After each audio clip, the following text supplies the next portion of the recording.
If you're watching this video, or if you watch self-improvement videos in general, it probably means you're pretty ambitious, which is amazing.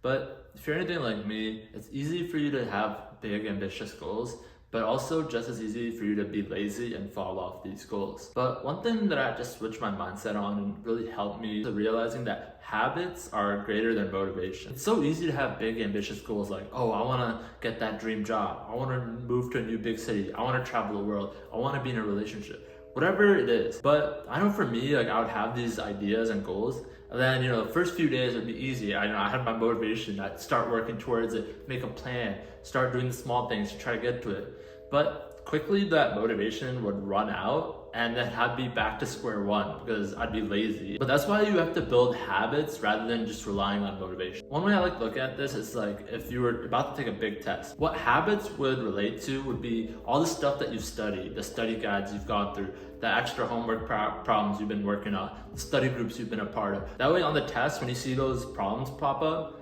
you already know how to answer it and you already know what you're doing. Motivation in this sense would be like the extra credit problems at the end. Yeah, there might be a few extra credit problems at the end that you can use to, maybe boost your grade. Maybe if you messed up on a little small thing here and there, those extra credit problems are there. But you really can't go into the test without studying and just relying on the extra credit problem, because then you'll end up failing. For me, some of the things that helped me start actually building habits rather than relying on motivation were things like starting small. Let's say you want to start getting better at running. Don't, on your first day, go join a run club and try to run 5 miles, because it's not going to work. You're going to feel worse than you did before, and you're probably never going to pick it back up again. Instead, start small, do maybe a half mile or 1 mile, and get good at that before you start pushing yourself to higher amounts. It might not seem like much at first, but we're much more likely to commit to habits that are manageable and that we can use to build momentum off of. Another thing is combining habits, because it's much easier to build upon something you already do. For example, let's say you're trying to learn a new language. An easy way to combine habits would be, let's say when you're at the gym, rather than scrolling in between sets, you get on Duolingo and you're practicing your language.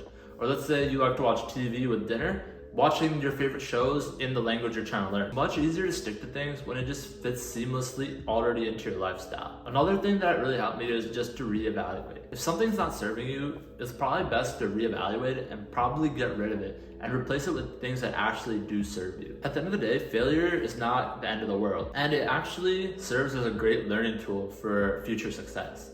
In my opinion, I've learned so much more from my failures than I have my successes. So don't be afraid to reevaluate and reassess and get rid of things that don't fit your system. It can be really hard trying to build habits because there's no guarantee that even after you do build your habits and you start working towards it, that you'll eventually reach your goal. But at the end of the day, it's much better to have tried than never tried at all, because if you never try, then you're gonna be stuck in the same exact position you are right now. But at least if you did try and you failed, you learned the skills and you got the building blocks and the foundation to when you try again the next time or you try something different, you already have that mindset. You already have the foundations built, so you can start attacking it again. At the end of the day, if you feel like you're a very ambitious person but lazy, the best thing for you to do is to focus on habits rather than motivation. I know that's definitely helped me, and it can definitely help you as well. Let me know what your guys' thoughts are in the comment section below. Until next time, I'm out. Peace.